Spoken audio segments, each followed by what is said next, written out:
Hi everyone, welcome to my channel. ನಾವಿವತ್ತು veg fried rice ಮಾಡೋದು ಹೇಗೆ ಅಂತ ನೋಡ್ಕೊಂಬರೋಣ ಬನ್ನಿ. ಇದೊಂದು ಸಿಂಪಲ್ ಆದಂತಹ ರೆಸಿಪಿ.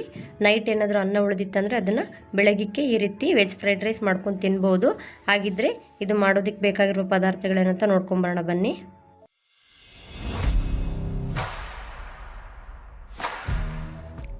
ನಾನಿಲ್ಲಿ ಅರ್ಧ ಕಪ್ಪಷ್ಟು ಕ್ಯಾಬೇಜ್ ತೊಗೊಂಡಿದ್ದೀನಿ. ಅದನ್ನು ಸ್ಲೈಸಾಗಿ ಕಟ್ ಮಾಡಿ ಇಟ್ಕೊಂಡಿದ್ದೀನಿ. ನೀವು ಬೇಕಾದರೆ ಚಿಕ್ಕದಾಗಿ ಕೂಡ ಕಟ್ ಮಾಡ್ಕೋಬೋದು.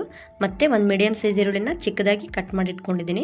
1/4 ಕಪ್ಪು ಕ್ಯಾಪ್ಸಿಕಮ್ನ ಸ್ಲೈಸಾಗಿ ಕಟ್ ಮಾಡಿ ಇಟ್ಕೊಂಡಿದ್ದೀನಿ. ಮತ್ತು 1/4 ಕಪ್ಪಷ್ಟು ಸ್ಪ್ರಿಂಗ್ ಆನಿಯನ್ ತೊಗೊಂಡಿದ್ದೀನಿ. ಅದರದ್ದು ವೈಟ್ ಭಾಗ ಮತ್ತು ಗ್ರೀನ್ ಭಾಗ ಎರಡು ಸ್ವಲ್ಪ ತೊಗೊಂಡಿದ್ದೀನಿ. 1/4 ಕಪ್ಪು ಕ್ಯಾರೆಟು, 1/4 ಕಪ್ಪಷ್ಟು ಬೀನ್ಸು, ಅರ್ಧ ಟೇಬಲ್ ಸ್ಪೂನ್ ಶುಂಠಿ ಬೆಳ್ಳುಳ್ಳಿ paste, 1 table spoon pepper powder, 2 table spoon Maggi masala ತೊಗೊಂಡಿದ್ದೀನಿ. ಮ್ಯಾಗಿ ಮಸಾಲ ಹಾಕೋದ್ರಿಂದ ಟೇಸ್ಟ್ ತುಂಬ ಚೆನ್ನಾಗಿ ಬರುತ್ತೆ. ಹಾಗಾಗಿ 2 ಟೇಬಲ್ ಸ್ಪೂನ್ ಸೋಯಾ ಸಾಸು, ರುಚಿಗೆ ತಕ್ಕಷ್ಟು ಉಪ್ಪು ಮತ್ತು 2 ಟೇಬಲ್ ಸ್ಪೂನ್ ಎಣ್ಣೆ. ಮಾಡೋದು ಹೇಗೆ ಅಂತ ನೋಡ್ಕೊಂಬರೋಣ ಬನ್ನಿ. ನಾನಿಲ್ಲೊಂದು ಬಾಣಲಿಗೆ 2 ಟೇಬಲ್ ಸ್ಪೂನ್ ಎಣ್ಣೆ ಹಾಕ್ಕೊತಾ ಇದ್ದೀನಿ. ಎಣ್ಣೆ ಸ್ವಲ್ಪ ಕಾದ್ಮೇಲೆ ಅದಕ್ಕೆ ಕಟ್ ಮಾಡಿರೋ ಈರುಳ್ಳಿ ಹಾಕ್ಕೊತಿದ್ದೀನಿ. ಈರುಳ್ಳಿನ ನೀವು ಬೇಕಿದ್ರೆ ಸ್ಲೈಸಾಗಿ ಕೂಡ ಕಟ್ ಮಾಡ್ಕೋಬೋದು. ಈರುಳ್ಳಿನ ಲೈಟಾಗಿ ಅಷ್ಟೇ ಫ್ರೈ ಮಾಡ್ಕೋಬೇಕು, ಜಾಸ್ತಿ ಫ್ರೈ ಮಾಡ್ಕೋಬಾರ್ದು.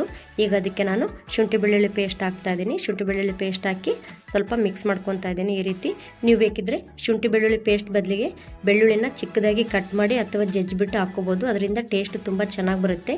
ಈಗ ಇದನ್ನು ಫ್ರೈ ಮಾಡ್ಕೊಂಡಿದ್ದೀನಿ. ನಾವು ಫ್ರೈಡ್ ರೈಸ್ ಆಗಿರ್ಬೋದು, ನೂಡಲ್ಸ್ ಆಗಿರ್ಬೋದು, ಗೋಬಿ ಯಾವುದೇ ಮಾಡಿದ್ರೂ ಅದರಲ್ಲಿ ತರಕಾರಿಗಳನ್ನು ಓವರ್ ಕುಕ್ ಯಾವಾಗಲೂ ಮಾಡಬಾರ್ದು. 50% ಅಷ್ಟೇ ಬೇಯಿಸ್ಕೋಬೇಕು. ಈಗ ಇದಕ್ಕೆ ನಾನು ಬೀನ್ಸ್ ಹಾಕ್ಕೊತಾ ಇದ್ದೀನಿ. ಹಾಗೆ ಜೊತೆಗೆ ಕ್ಯಾರೆಟ್ ಕೂಡ ಹಾಕ್ಕೊತಾ ಇದ್ದೀನಿ. ಕ್ಯಾರೆಟು ಬೀನ್ಸ್ ಹಾಕ್ಬಿಟ್ಟು ಸ್ವಲ್ಪ ಫ್ರೈ ಮಾಡ್ಕೊತಾ ಇದ್ದೀನಿ. ಇದನ್ನು ಕೂಡ ನಾವು 50% ಅಷ್ಟೇ ಫ್ರೈ ಮಾಡ್ಕೋಬೇಕು. ಈ ರೀತಿ ಫ್ರೈ ಮಾಡಿಕೊಂಡು ಈಗ ಇದಕ್ಕೆ ನಾನು ಕ್ಯಾಪ್ಸಿಕಮ್ ಹಾಕ್ಕೊತಾ ಇದ್ದೀನಿ. ಮತ್ತು ಅದ್ರ ಜೊತೆಗೇ ಸ್ಪ್ರಿಂಗ್ ಆನಿಯನ್ ಕೂಡ ಹಾಕ್ಕೊತಾ ಇದ್ದೀನಿ. ಸ್ಪ್ರಿಂಗ್ ಆನಿಯನ್ ಇಲ್ಲಾಂದರೆ ಸ್ಕಿಪ್ ಮಾಡ್ಬೋದು. ಹಾಗೆ ಜೊತೆಗೆ ಕ್ಯಾಬೇಜ್ ಕೂಡ ಹಾಕ್ಕೊತಾ ಇದ್ದೀನಿ. ನಿಮ್ಮ ಹತ್ರ ಯಾವುದೇ ತರಕಾರಿ ಇಲ್ಲ ಅಂದರೂ ಸ್ಕಿಪ್ ಮಾಡ್ಬೋದು. ಇಲ್ಲ ಜಾಸ್ತಿ ತರಕಾರಿ ಇದೆ ಅಂದರೆ ಅದು ಕೂಡ ಹಾಕ್ಕೋಬೋದು. ಟೇಸ್ಟು ತುಂಬ ಚೆನ್ನಾಗಿ ಬರುತ್ತೆ. ಈಗ ಇದನ್ನು ಕೂಡ ಎಲ್ಲ ನೀಟಾಗಿ ಮಿಕ್ಸ್ ಮಾಡ್ಕೊತಾ ಇದ್ದೀನಿ. ಎಷ್ಟು ತರಕಾರಿ ಹಾಕ್ತೀವೋ ಅಷ್ಟು ಚೆನ್ನಾಗಿ ಬರುತ್ತೆ ಫ್ರೈಡ್ ರೈಸು.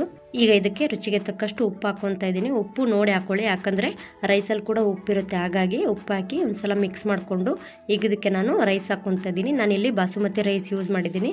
ನೀವು ಬೇಕಿದ್ರೆ ಯಾವುದೇ ರೈಸ್ ಕೂಡ ಯೂಸ್ ಮಾಡ್ಬೋದು, ಅಥವಾ ನೈಟ್ ಉಳಿದಿರೋ ರೈಸ್ಗೂ ಕೂಡ ಯೂಸ್ ಮಾಡ್ಬೋದು. ಹಾಗೆ ಇದಕ್ಕೆ 2 ಟೇಬಲ್ ಸ್ಪೂನು ಸೋಯಾ ಸಾಸ್ ಹಾಕ್ಕೊತಾ ಇದ್ದೀನಿ. ಮತ್ತು 2 ಟೇಬಲ್ ಸ್ಪೂನು ಮ್ಯಾಗಿ ಮಸಾಲ ಹಾಕ್ಕೊತಾ ಇದ್ದೀನಿ. ಹಾಗೆ 1 table spoon pepper powder, 2 table spoon vinegar ಹಾಕ್ಕೊತಾ ಇದ್ದೀನಿ. ವಿನೆಗರ್ ಇಲ್ಲ ಅಂದರೆ ಅದ್ರ ಬದಲಿಗೆ ನಿಂಬೆಹಣ್ಣಿನ ರಸ ಕೂಡ ಯೂಸ್ ಮಾಡ್ಕೋಬೋದು. ಈಗ ಇದನ್ನು ಚೆನ್ನಾಗಿ ಮಿಕ್ಸ್ ಮಾಡ್ಕೋಬೇಕು. ನಿಮ್ಮ ಹತ್ರ ಮ್ಯಾಗಿ ಮಸಾಲ ಇಲ್ಲ ಅಂದರೆ ಫ್ರೈಡ್ ರೈಸ್ ಮಸಾಲ ಕೂಡ ಯೂಸ್ ಮಾಡ್ಬೋದು. ಇಲ್ಲ ಅದು ಇಲ್ಲ ಅಂದರೆ ಗರಂ ಮಸಾಲ ಕೂಡ ಯೂಸ್ ಮಾಡ್ಬೋದು. ಅದರಿಂದ ಟೇಸ್ಟ್ ತುಂಬ ಚೆನ್ನಾಗಿ ಬರುತ್ತೆ. ಮ್ಯಾಗಿ ಮಸಾಲ ಹಾಕಿ ಒಂದ್ಸಲ ಟ್ರೈ ಮಾಡಿ. ರೈಸ್ ಅಂತೂ ತುಂಬ ಚೆನ್ನಾಗಿ ಬರುತ್ತೆ. ನೀವಿಲ್ಲಿ ನೋಡ್ಬೋದು ಕಲರ್ ಎಷ್ಟು ಚೆನ್ನಾಗಿ ಬಂದಿದೆ ಅಂತ. ಈಗ ಇದಕ್ಕೆ ನಾನು ಸ್ವಲ್ಪ ಸ್ಪ್ರಿಂಗ್ ಆನಿಯನ್ ಹಾಕ್ಕೊಂಡು ಇನ್ನೊಂದು ಸಲ ಮಿಕ್ಸ್ ಮಾಡ್ಕೊತಾ ಇದ್ದೀನಿ.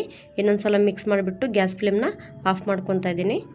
ಇನ್ನು ಯಾರೆಲ್ಲ ನನ್ನ ಚಾನಲ್ನ ಸಬ್ಸ್ಕ್ರೈಬ್ ಆಗಿಲ್ಲ ಅವ್ರು ಪ್ಲೀಸ್ ಸಬ್ಸ್ಕ್ರೈಬ್ ಆಗಿ, ಹಾಗೂ ಈ ವಿಡಿಯೋನ ಶೇರ್ ಮಾಡಿ ಹಾಗೂ ಲೈಕ್ ಮಾಡೋದನ್ನ ಮರಿಬೇಡಿ. ಈ ರೆಸಿಪಿನ ಒಂದು ಸಲ ಖಂಡಿತವಾಗಿಯೂ ಟ್ರೈ ಮಾಡಿ. ಟೇಸ್ಟು ತುಂಬ ಚೆನ್ನಾಗಿ ಬಂದಿರುತ್ತೆ. ಸೊ ಮನೆಯಲ್ಲಿ ಒಂದು ಸಲ ಖಂಡಿತವಾಗಿಯೂ ಟ್ರೈ ಮಾಡಿ.